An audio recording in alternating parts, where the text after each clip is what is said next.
Dear students, आज ਅਸੀਂ lesson 2 the farmer and the bullock cart read ਕਰਾਂਗੇ।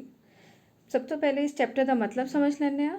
ਦ farmer means ਕਿਸਾਨ and the bullock cart means ਬੈਲ ਗਾੜੀ।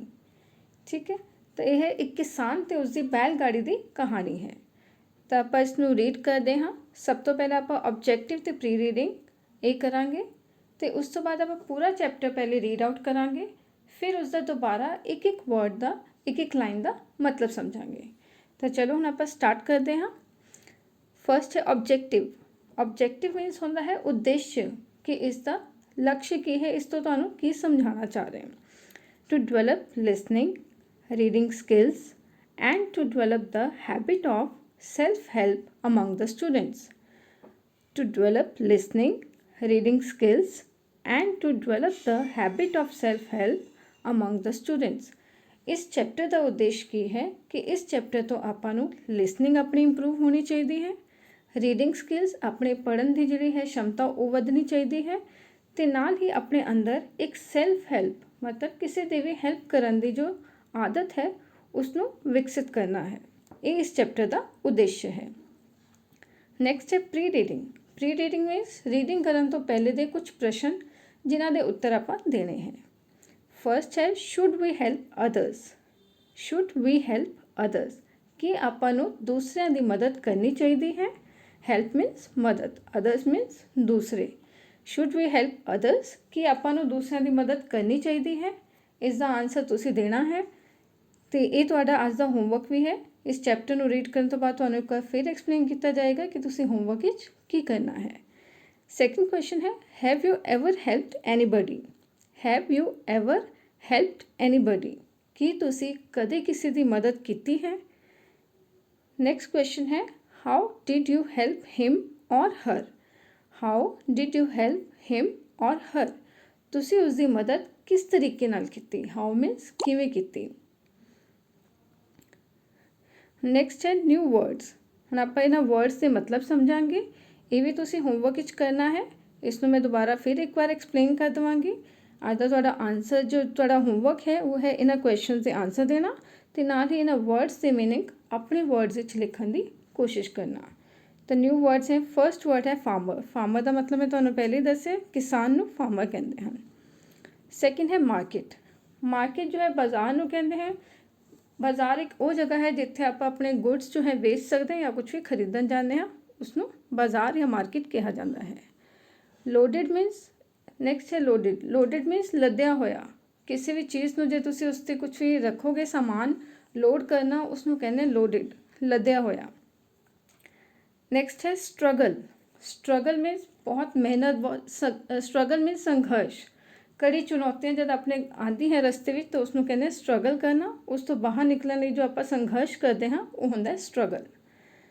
ਨੈਕਸਟ ਹੈ ਵੀਲਸ ਮੀਨਸ ਪਹੀਏ ਕਿਸੇ ਵੀ ਚੀਜ਼ ਦੇ ਹੋ ਸਕਦੇ ਹੈ। ਜੋ ਬੈਲ ਗਾੜੀ ਦੇ ਨੀਚੇ ਜੋ ਵੀਲਸ ਹੁੰਦੇ ਹੈ, ਜੋ ਪਹੀਏ ਹੁੰਦੇ ਹਨ, ਉਸਨੂੰ ਵੀਲਸ ਕਿਹਾ ਜਾਂਦਾ ਹੈ। ਨੈਕਸਟ ਹੈ ਰਿਕੁਐਸਟ ਮੀਨਸ ਬੇਨਤੀ ਕਰਨਾ, ਕਿਸੇ ਨੂੰ ਵੀ ਆਪਾਂ ਕਿਸੇ ਚੀਜ਼ ਲਈ ਰਿਕੁਐਸਟ ਕਰਨਾ ਮਤਲਬ ਬੇਨਤੀ ਕਰਨਾ। ਨੈਕਸਟ ਹੈ ਸਕਸੈਸ ਮੀਨਸ ਕਾਮਯਾਬੀ, ਸਫਲਤਾ, ਉਸਨੂੰ ਕਿਹਾ ਜਾਂਦਾ ਹੈ ਸਕਸੈਸ। ਉਸ ਤੋਂ ਬਾਅਦ ਨੈਕਸਟ ਵਰਡ ਹੈ ਇਗਨੋਰ, ਅਣਦੇਖਾ ਕਰਨਾ, ਨਜ਼ਰਅੰਦਾਜ਼ ਕਰ ਦੇਣਾ। ਤਾਂ ਇਹ ਤੁਹਾਡਾ ਜੋ ਹੈ ਅੱਜ ਦਾ ਹੋਮਵਰਕ ਹੈ।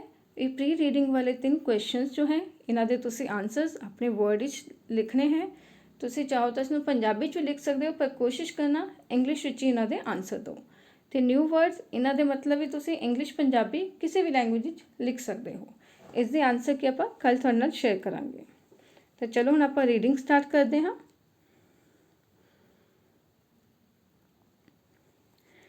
Surjit was a farmer. ਇਹ ਪਿਕਚਰ ਵਿੱਚ ਤੁਸੀਂ ਦੇਖ ਸਕਦੇ ਹੋ ਫਾਰਮਰ ਤੇ ਉਸਦੀ ਬੁਲਕ ਕਾਰਟ ਹੈ ਜੋ ਜਿਸ 'ਤੇ ਬੈਠਾ ਹੈ ਬੈਲ ਗਾੜੀ।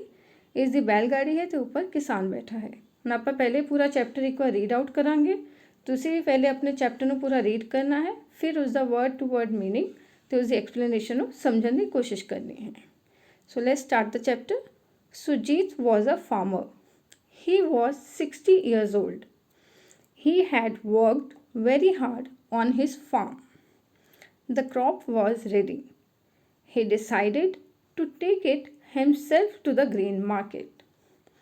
On Sunday evening, he loaded the bullock cart with the bags of wheat. On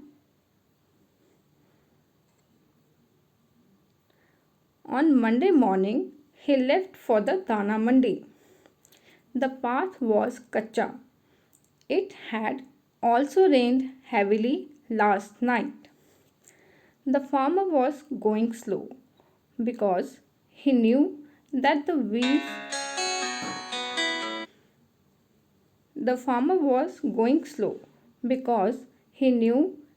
wheels of the bullock cart might get stuck in the mud.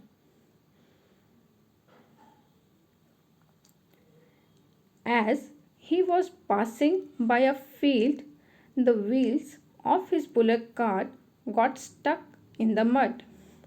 He tried hard to pull out his bullock cart, but all in vain. He called out for help, but the farmers working in the fields ignored his request. The farmer again tried hard to pull the bullock cart out of the mud, but all his efforts were of no use. It was getting dark. The farmer was old and weak. Still, he was struggling hard. In the meantime, two youngsters came and lent a helping hand. The three of them successfully pulled out the bullock cart. The farmer was happy and blessed the youngsters.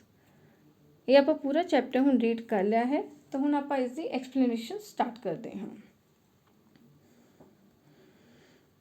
Surjit was a farmer.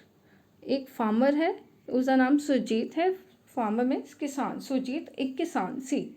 He was 60 years old. ਉਹ 60 ਸਾਲਾਂ ਦਾ ਸੀ। He had worked very hard on his farm. Worked very hard means ਬਹੁਤ ਜ਼ਿਆਦਾ ਮਿਹਨਤ ਕਰਨਾ। On his farm ਆਪਣੇ ਖੇਤਾਂ 'ਤੇ। ਉਸਨੇ ਆਪਣੇ ਖੇਤਾਂ 'ਤੇ ਬਹੁਤ ਜ਼ਿਆਦਾ ਮਿਹਨਤ ਕੀਤੀ ਸੀ। ਦ ਕ੍ਰੌਪ ਵॉज रेडी। ਕ੍ਰੌਪ ਮੀਨਸ ਫਸਲ, रेडी तैयार हो चुकी। उसकी फसल तैयार हो चुकी सी, तैयार सी। ही डिसाइडिड, उसने निश्चय किया। डिसाइडिड फैसला लिया या निश्चय किया। To take it himself to the grain market. He decided, उसने फैसला किया। To take it himself, take it means लैके जाना, हिमसेल्फ खुद ही। To the grain market, grain market means मंडी, दाणा मंडी, जिथे अपनी फसल ਨੂੰ ਵੇਚਣਾ ਚਾਹੁੰਦਾ ਸੀ। तो उसने फैसला किया कि वह आप ही अपनी फसल ਨੂੰ ग्रेन मार्केट लेके जाएगा। ऑन संडे इवनिंग, ਐਤਵਾਰ ਦੀ ਸ਼ਾਮ ਨੂੰ he loaded the bullock cart with the bags of wheat. Loaded means लदना। बुलक कार्ट बैलगाड़ी, with the bags of wheat, जो व्हीट मतलब जो दी फसल सी, कणक सी, उसके बोरे। बैग्स मीन्स बोरे।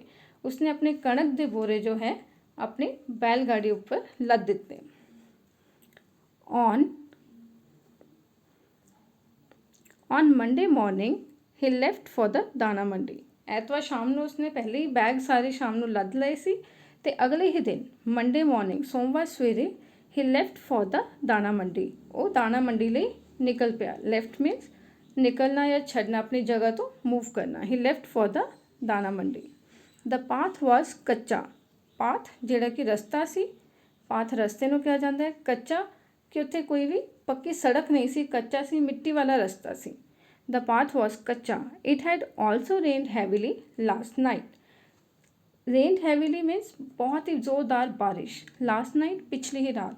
ਸੰਡੇ ਨੂੰ ਸ਼ਾਮ ਨੂੰ ਉਸਨੇ ਆਪਣੇ ਬੈਗ ਜੋ ਲੱਦੇ ਸੀ ਅਤੇ ਸੰਡੇ ਰਾਤ ਨੂੰ ਹੀ ਬਹੁਤ ਜ਼ਿਆਦਾ ਤੇਜ਼ ਬਾਰਿਸ਼ ਹੋਈ ਸੀ। The farmer was going slow. Going slow means ਹੌਲੀ ਹੌਲੀ ਜਾ ਰਿਹਾ ਸੀ। किसान हौली हौली जा रहा सी। Because he knew that the wheels of the bullock cart might get stuck in the mud. The farmer was going slow. किसान हौली हौली जा रहा सी। बिकॉज ही न्यू, क्योंकि वह जानता सी। न्यू मीन्स जानना। That the wheels of the bullock cart, wheels means पहिए, बुलक कार्ट बैलगाड़ी। वो जानता सी कि बैलगाड़ी के पहिए जो है might get stuck in the mud, कि एक स्टक मीन्स फस जाना, मड मीन्स चिक्कड़, कि बारिश करके पाथ जो कच्चा सी वो पूरा चिक्कड़ बन चुकिया सी उत्ते, ਤੇ ਉਹ ਜਾਣਦਾ ਸੀ ਕਿ ਜੋ ਬਹੁਤ ਜ਼ਿਆਦਾ ਤੇਜ਼ ਜਾਏਗਾ ਤਾਂ ਉਸਦੇ ਜੋ ਪਹੀਏ ਹੈ ਬੈਲ ਗਾੜੀ ਦੇ ਉਹ ਚਿੱਕੜ ਵਿੱਚ ਫਸ ਜਾਣਗੇ, ਇਸ ਕਰਕੇ ਉਹ ਹੌਲੀ ਹੌਲੀ ਜਾ ਰਿਹਾ ਸੀ। As he was passing by a field, the wheels of his bullock cart got stuck in the mud. ਜਿਵੇਂ ਕਿ ਉਹ ਜਾ ਰਿਹਾ ਸੀ, ਪਾਸ ਹੋ ਰਿਹਾ ਸੀ, ਰਸਤੇ 'ਚ ਖੇਤਾਂ ਵਾਲੇ ਰਸਤੇ ਤੋਂ ਜਾ ਰਿਹਾ ਸੀ। ਪਾਸਿੰਗ ਮੀਨਸ ਜਾਣਾ ਜਾਂ ਗੁਜ਼ਰਨਾ, ਫੀਲਡ ਖੇਤ। As he was passing by a field, the wheels of his bullock cart got stuck in the mud. ਜਦੋਂ ਹੌਲੀ ਹੌਲੀ ਜਾ ਰਿਹਾ ਸੀ, ਫੀਲਡ ਮਤਲਬ ਖੇਤਾਂ ਤੋਂ ਗੁਜ਼ਰ ਰਿਹਾ ਸੀ, the wheels of his bullock cart, ਉਸਦੀ ਬੈਲ ਗਾੜੀ ਦੇ ਪਹੀਏ ਜੋ ਹੈ ਉਹ ਮਡ ਵਿੱਚ, ਚਿੱਕੜ ਵਿੱਚ ਫਸ ਗਏ। He tried hard to pull out his bullock cart.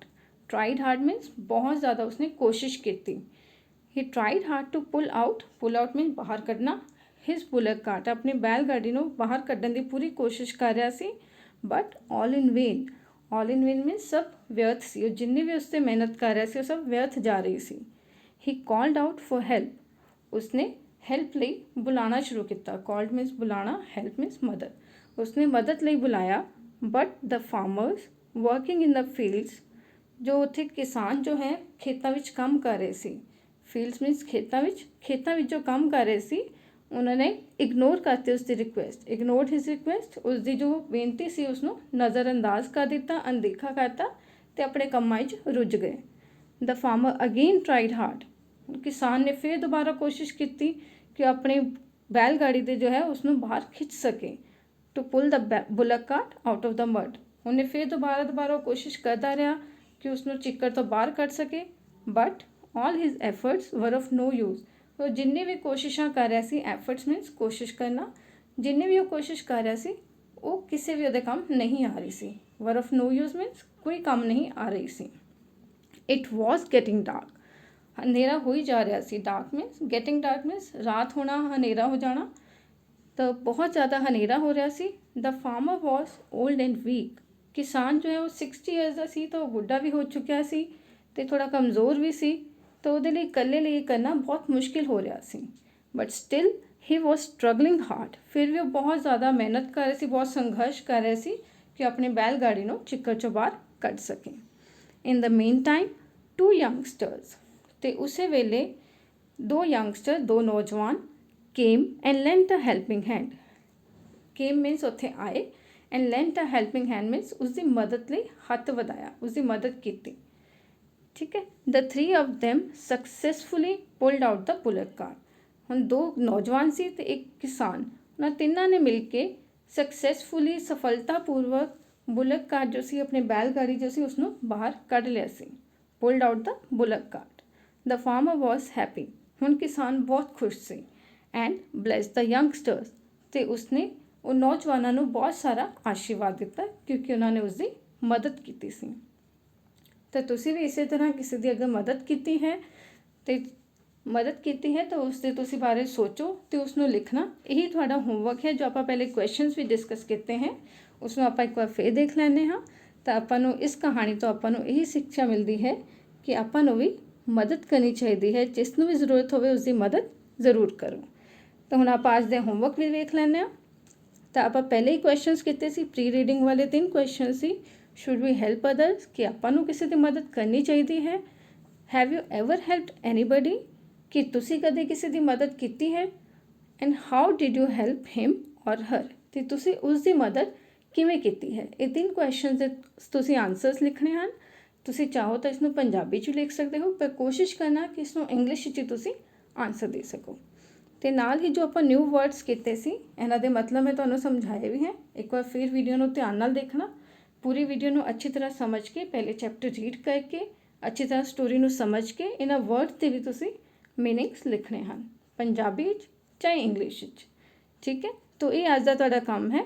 ਇਸ ਦੇ ਆਨਸਰ ਕੀ ਤੁਹਾਡੇ ਨਾਲ ਕੱਲ੍ਹ ਸ਼ੇਅਰ ਕੀਤੀ ਜਾਏਗੀ। Thank you.